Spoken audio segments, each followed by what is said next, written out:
Antes de começar a história de hoje, queria pedir para todo mundo deixar seu like, se inscrever no nosso canal, nos seguir também nas nossas redes sociais, que a gente está sempre postando novidades por lá, tá bom? O nosso caso de hoje vai ser um caso assim, vai ser um vídeo um pouquinho demorado, porque é uma história um pouquinho complexa, tem bastante detalhes, né? Eu vou tentar passar para vocês da melhor forma que eu puder, tá? Espero que vocês estejam me ouvindo bem, apesar do ventilador ligado. Qualquer coisa aí vocês deixem um comentário qualquer aí também, vai ser ótimo, o comentário sempre é ótimo, viu, gente? A gente vai falar sobre o caso dos irmãos Naves.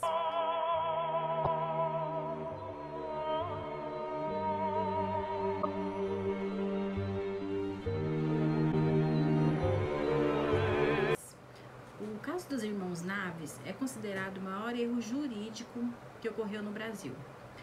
Quando a gente entra na faculdade de Direito, antes de aprender o que é justiça, a gente aprende o que é injustiça. E o caso dos irmãos Naves foi uma das maiores injustiças que ocorreram no nosso país. O caso começa em 28 de novembro de 1935. Às vezes eu vou ter que olhar, viu, gente, porque é muita data, muito nome, e às vezes eu não vou conseguir me lembrar. Mas começa no dia 28 de novembro de 1937, quando estava inaugurando uma ponte que se chamava Ponte Quinca Mariano, que hoje se chama Ponte Quinca Mariano, na época foi inaugurada como Ponte do Veloso, que era uma ponte que ficava sobre o rio Paranaíba, e que ficava de um lado Goiás, do outro lado Minas Gerais. Então essa ponte ela servia de escoamento para as plantações, para quem tinha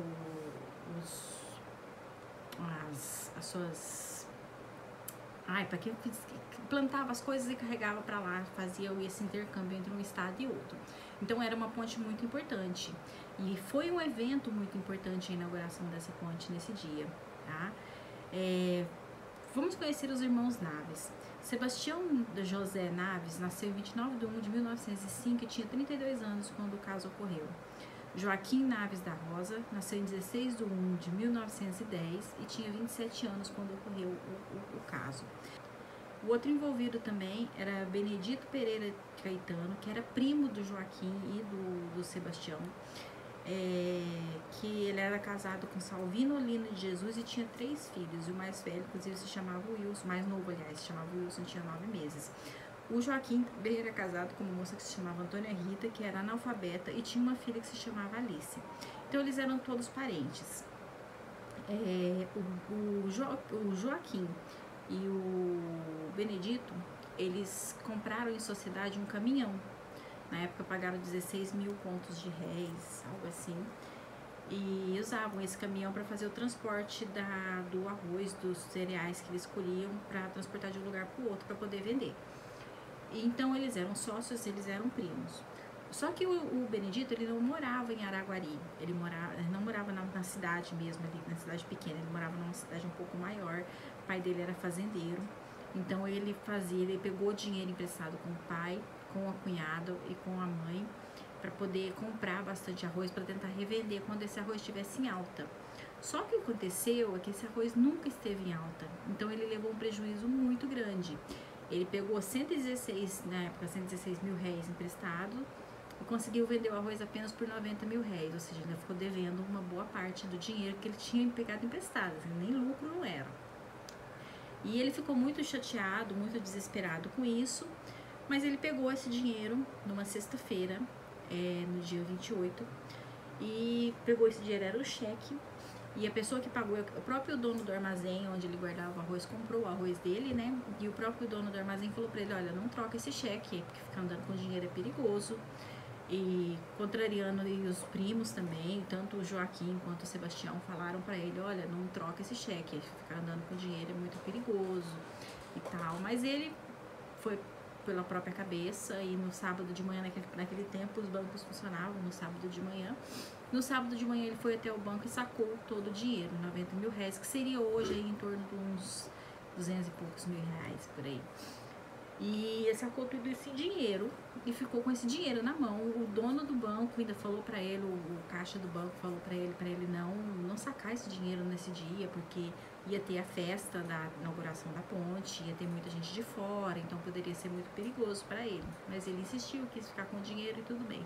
Eles passaram o dia nessa festa da ponte, da inauguração da ponte, junto com os primos. Ele passou o dia lá junto com os primos e depois ele foi com um outro amigo que se encontra Sebastião, que se chama Sebastião. Eles foram para outros lugares, para bares e tal, e no fim terminaram tendo um cabaré. E o Benedito, ele tinha uma moça desse cabaré com que ele costumava andar, que se chamava Florinda, e ele chegou a mostrar o dinheiro para ela e chamar ela para fugir com ele para uma cidade maior, mas ela não quis. Ela falou que não ia abrir mão do trabalho dela, da vida dela lá e tal, não quis ir com ele. Então ele, depois que ele se separou desse Sebastião, que foi a pessoa que foi com ele nesses lugares, ele não viu mais, ele não foi visto mais, ele simplesmente desapareceu. Na verdade ele fugiu, porque ele estava fugindo das dívidas, ele estava fugindo dos problemas. Então ele pegou um trem, segundo ele conta, né, depois, no final, eu já vou contar o final para vocês entenderem. Ele conta no final que ele pegou, foi para um lugar, foi roubaram parte do dinheiro. E com a parte do dinheiro que sobrou, ele pegou um trem, foi embora e saiu sem rumo, foi para outros lugares. Depois acabou se casando de novo nesse lugar, que foi quando ele teve outra filha, outros 2 filhos, se eu não me engano, desse outro casamento. Enfim, ele fugiu. E ninguém sabia que ele tinha fugido, ele não contou para ninguém, ele simplesmente desapareceu. No outro dia, tanto o Joaquim quanto o Sebastião ficaram preocupados, porque ele não apareceu, não sabia onde ele estava. Não era comum ele ficar, ele estava hospedado na casa deles, eles eram primos. Então a Ana Rosa Neves, mãe do Joaquim e do Sebastião, era tia do Benedito. Então eles estavam posando lá na casa dessa tia, ele, né, estava posando na casa dessa tia. Então eles ficaram preocupados porque ele não apareceu. E começaram a procurar, procura aqui, procura ali, pergunta para um, pergunta para outro, e ninguém sabia onde ele estava. Foram até chegar um ponto que eles foram na delegacia, né? Naquele tempo, o delegado não era como é hoje. O delegado é uma pessoa formada em direito e não, era uma pessoa da cidade lá que era delegado. Na verdade, ele era um farmacêutico e também era delegado. Então foram lá e deram esse queixa pro delegado do desaparecimento desse Benedito. Só que foi na época, bem na época que entrou o Estado Novo, 1937, foi quando Getúlio Vargas toma o poder e faz a ditadura dele lá, né, naquele momento de ditadura, onde o Estado é um Estado muito forte e um Estado que condena muito, como é que eu vou explicar? Condena muito a criminalidade, na verdade, né, um Estado muito forte contra a criminalidade. Só que forte ao ponto de não medir consequências, né, de ferir mesmo direitos humanos e não tá nem aí. Então, nesse meio tempo, enquanto eles deram a denúncia para o primeiro delegado, que era o farmacêutico, houve uma troca de delegado e passou a vir um tenente que se chamava Francisco Vieira dos Santos, o Chico Vieira. Ele era tenente, era casado, tinha 4 filhos. Ele não morava ali na região também, ele era de uma outra cidade, mas ele foi para ali para resolver especificamente esse problema, porque começou a ficar uma coisa muito chata, todo mundo comentando na cidade, como que ele desapareceu com dinheiro, foi roubado, foi morto, o que aconteceu, ninguém sabia. Então gerou um certo pânico na cidade. Então mandaram esse Chico Vieira, esse Francisco Vieira dos Santos, para tomar conta do processo dele. Primeiramente, Francisco Vieira mandou chamar o Sebastião, que foi a última pessoa que viu o Benedito, né? E conversou com ele e tal. E depois ele ficou sabendo pela própria família do Benedito que um homem também chamado Sebastião, só que chamava-se José Sebastião Prontidão. Eles chamavam ele de Zé Prontidão. Ele supostamente tinha visto o Benedito em Uberlândia. E ele tinha ido até Araguari atrás de um cachorro, uma coisa meio estranha, mas sim, esse Zé Prontidão tinha ido de Uberlândia a Araguari atrás de um cachorro, porque era o cachorro do patrão, um cachorro de raça e tal, e o cachorro tinha sumido, ele tinha ido atrás desse cachorro. E ele foi depor para esse delegado, para esse Chico Vieira. E só que o Chico Vieira falou para ele, como assim você veio atrás de um cachorro? Tipo, não acreditou nele, né?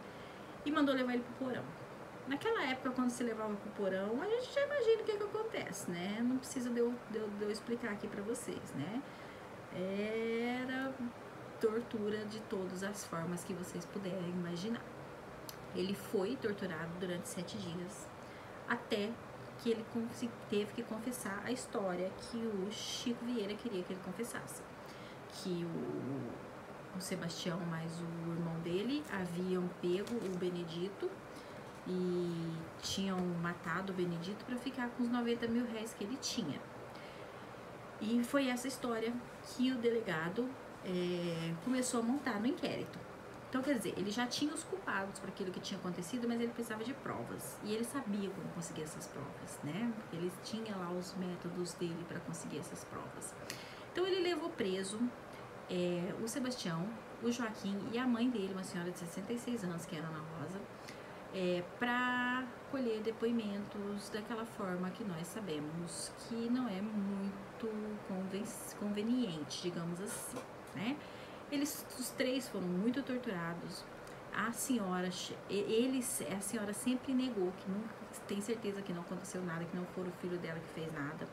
Mesmo sob tortura, ela foi muito forte, ela nunca aceitou, ela nunca confessou, ela nunca disse que era verdade.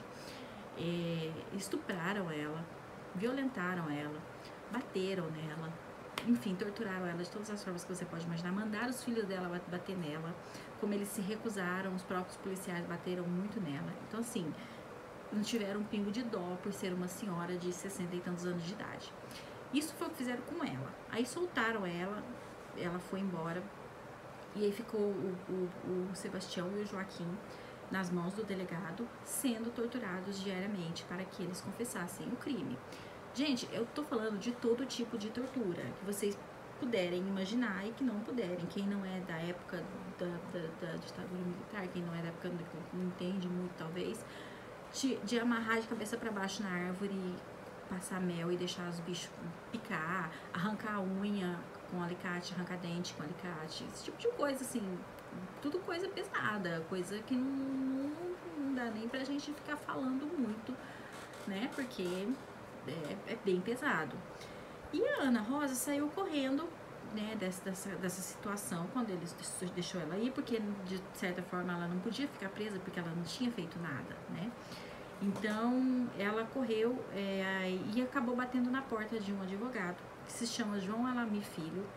E esse advogado foi um advogado muito importante. Ele é o que representa um advogado na advocacia criminal. Ele é o que a gente pode dizer um advogado combativo. Que a princípio ele não quis pegar o caso, nenhum advogado quis pegar o caso, porque já estava resolvido, já sabia que era eles, então ninguém quis pegar o caso, ninguém quis se envolver. Mas essa mulher chegou lá chorando, contou tudo o que tinha acontecido, que ela tinha sido torturada, violentada e tudo. Ele ficou comovido com a situação da mulher, e a mulher dele também ficou comovida com a situação da Ana Rosa. Inclusive, eles deram abrigo para ela se esconder na casa dele durante um período, porque eles ficaram com medo, né? E ele entrou no processo pedindo habeas corpus para os irmãos Naves, né? Foi concedido esse habeas corpus, só que a polícia simplesmente não fazia, não obedecia às ordens judiciais. Então chegava o habeas corpus para soltar eles, mas eles não soltavam e continuavam as sessões de tortura, que iam ficando cada vez mais intensas. Eles levavam eles para uma fazenda, em uma região assim de mata, de fazenda, e lá eles faziam todo tipo de tortura que vocês puderem imaginar com eles. Até que um deles confessa, se eu não me engano o Joaquim confessa primeiro, porque eles levam o Sebastião para um lugar longe, começam a fingir que tá dando tiro e falam, tô matando o seu irmão, se você não confessar eu vou matar você também. Ele acaba confessando. Só que ele não conseguiu a confissão do Sebastião. E o Sebastião também foi muito torturado depois disso, porque como ele ainda não tinha confessado, ele precisava da confissão dele para poder fazer o inquérito dele, para poder fazer o julgamento. Então ele torturou muito o Sebastião, a ponto dele desfalecer. Quando ele desfaleceu, eles acharam que ele ia morrer, ou que ele já tinha morrido, e deixaram ele lá no meio do mato e foram embora. acontece que essa fazenda era de uma pessoa muito importante na região, naquela época, aqueles fazendeiros muito importantes, pessoas que tinham um certo poder, encontrou esse rapaz, cuidou dele durante uma semana, e esse rapaz falou: olha, eu vou voltar para a cidade porque eu quero provar a minha inocência, eu quero provar que eu não fiz nada. E o fazendeiro falou: tudo bem, você vai voltar, mas eu vou conversar antes com o delegado, com o tenente lá, com o Chico Vieira. E ele foi lá antes e falou: olha, ele vai vir aqui, ele vai voltar, ele vai vir aqui, mas ele não vai mais ser de forma nenhuma torturado. Tipo, ele cortou, sabe? Ele tinha o poder para isso. Ele conhecia governadores, conhecia, enfim, pessoas importantes e ricas que tinham poderes na época. Então conseguiu intervir aí em favor do Sebastião e do Joaquim. Mas isso não impediu que eles fossem processados e fossem a julgamento. Em 1938 foi o primeiro julgamento. O tribunal do júri absolveu eles, porque ficou claro que eles não tinham corpo, não tinham dinheiro. Apesar do tenente ter feito eles cavarem com as mãos deles chegavam a sangrar, terra, a procura de suposto dinheiro que eles teriam colocado dentro de uma lata. Nunca foi encontrado dinheiro, nunca foi encontrado corpo, porque não tinha um crime, entendeu? O cara estava vivo, só que eles não avaliaram essa possibilidade, mesmo tendo visto lá o cara falar que viu ele em um determinado lugar. O Chico Vieira simplesmente adotou que ele tinha morto, que ele estava morto, e levou isso para frente e fez tudo o que ele fez. Depois do primeiro julgamento, a promotoria recorreu. E naquele tempo, hoje não acontece isso mais, tá, gente? Mas naquele tempo o júri podia ser modificado pelo tribunal. Hoje não. A decisão do júri hoje ela é uma decisão que prevalece. Ela pode ser anulada, mas ela não pode ser modificada. Então, se o júri condenar, você pode pedir a anulação daquele júri, não a modificação daquela sentença, tá? Aquela sentença ela prevalece. Isso hoje. Então, vamos supor que a pessoa foi condenada hoje, ela vai ser, se ela foi absolvida hoje, ela vai continuar sendo absolvida, mesmo que eles recorram. Eles podem pedir para anular aquele julgamento e fazer outro julgamento, mas eles não podem modificar aquela sentença. A sentença ela é imexível, não pode ser tocada a sentença do júri. Mas naquele tempo eles viviam sob o ápice da Constituição de 1937, do Estado Novo e tal. Naquele tempo podia.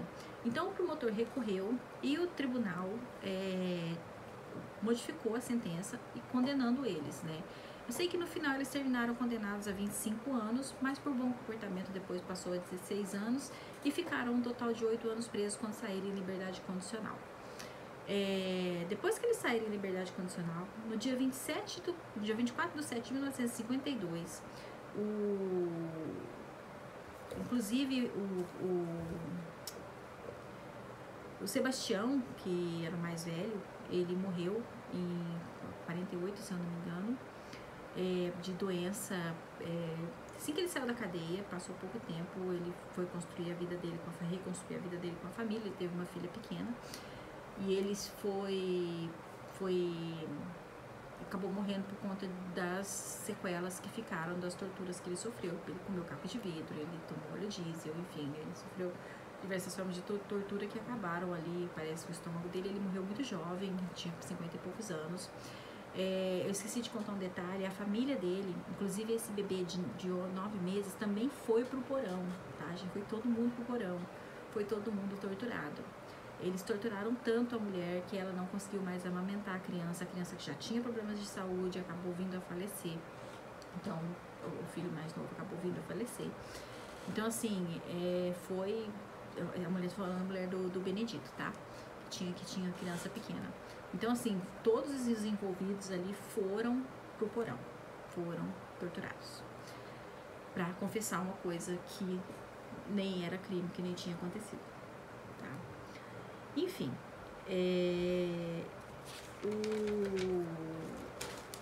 o Sebastião acabou morrendo cedo, assim que ele saiu da cadeia. Passou poucos anos, ele acabou morrendo porque ele veio com problemas de saúde. O Joaquim continuou vivo mais um tempo. Ele teve uma indenização em 1960, ele recebeu uma indenização. O Sebastião morreu em 58, se eu não me engano, em 60 eles receberam a indenização. O Sebastião não chegou a receber a indenização, mas os herdeiros dele receberam. Não foi uma indenização tão grande assim, se a gente for ver pelo tanto que eles foram judiados, né? Mal deu para eles comprar uma casa. E como eu disse, no dia 24/7/52, o Benedito simplesmente reapareceu. Tipo, ó, tô vivo aqui. Fazia mais de 15 anos que ele estava desaparecido. E então encontraram ele na casa do pai nessa data. E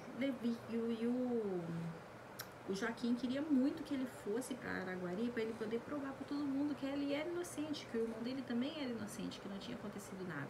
Pediram autorização para o juiz para poder ir lá buscar ele, enfim, fizeram rolê. Ele chegou preso em Araguari, o Benedito, não porque ele tivesse cometido algum crime, mas prenderam ele para proteger a integridade física dele, porque o povo queria linchar ele pela injustiça. Ele alega que não sabia que os primos estavam presos, que os primos estavam pagando pela morte dele, mas parece que o próprio pai dele desmentiu, falou que ele sabia sim, que ele já estava sabendo há muito tempo e que ele simplesmente não deu bola, tipo, deixa pra lá, deixa eles se virem lá. Enfim, foi uma crueldade muito grande. A justiça reparou o erro, de certa forma, com a indenização. Não que a indenização pague, porque a indenização ela pode até suprir ali, talvez, em dinheiro, alguma coisa que tenha faltado, mas as torturas, as coisas que eles passaram, isso nunca vai ser apagado, né? E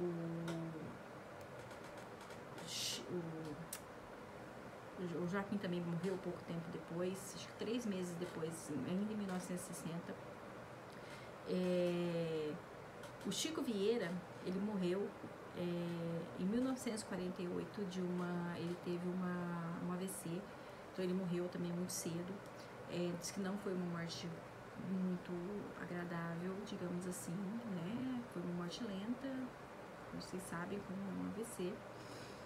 E então terminou resolvido assim. Eles acabaram sendo inocentados mais de 25 anos depois de terem sido acusados. E é um crime que até hoje é contado nos bancos das faculdades como a maior injustiça, o maior erro jurídico que aconteceu no Brasil. Eles foram presos por base apenas de uma confissão. Tanto que hoje a gente costuma dizer no direito, principalmente no direito penal, que a confissão ela não é a rainha das provas, porque a pessoa pode confessar, você não sabe quais foram os meios que foram usados para aquela pessoa confessar.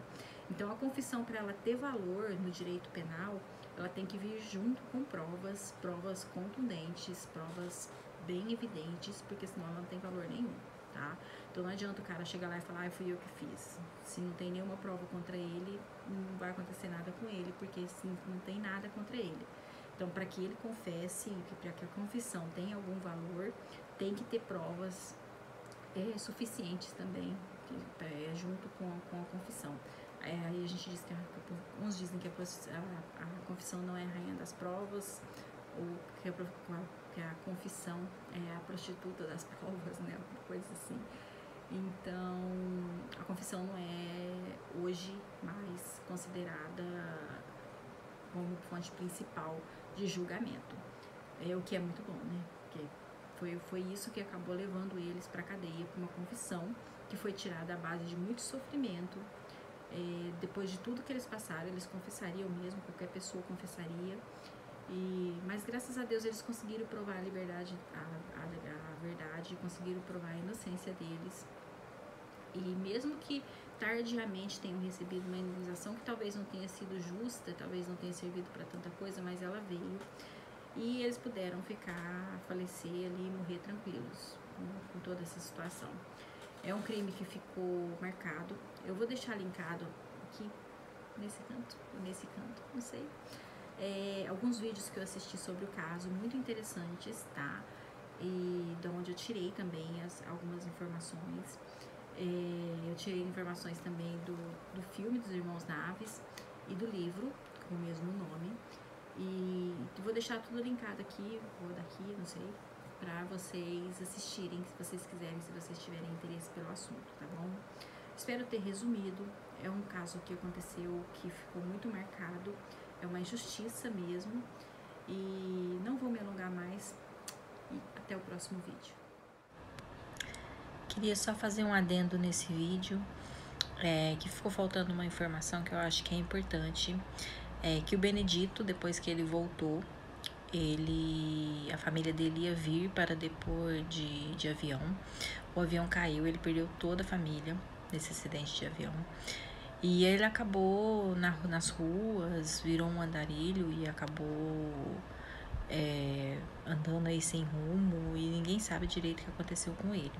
Algumas pessoas dizem que o acidente de avião com a família dele foi como se fosse um pagamento, né? Uma culpa, talvez, castigo, né? Mas, enfim, ele acabou de uma forma muito triste. Não se sabe o que aconteceu com ele, quando ele morreu, de que ele morreu, ninguém sabe. Só se sabe que ele, depois que aconteceu isso com a família dele, ele começou a vagar lá pela cidade, ficou vagando como um andarilho, até sumir e ninguém teve notícia dele mais, tá bom?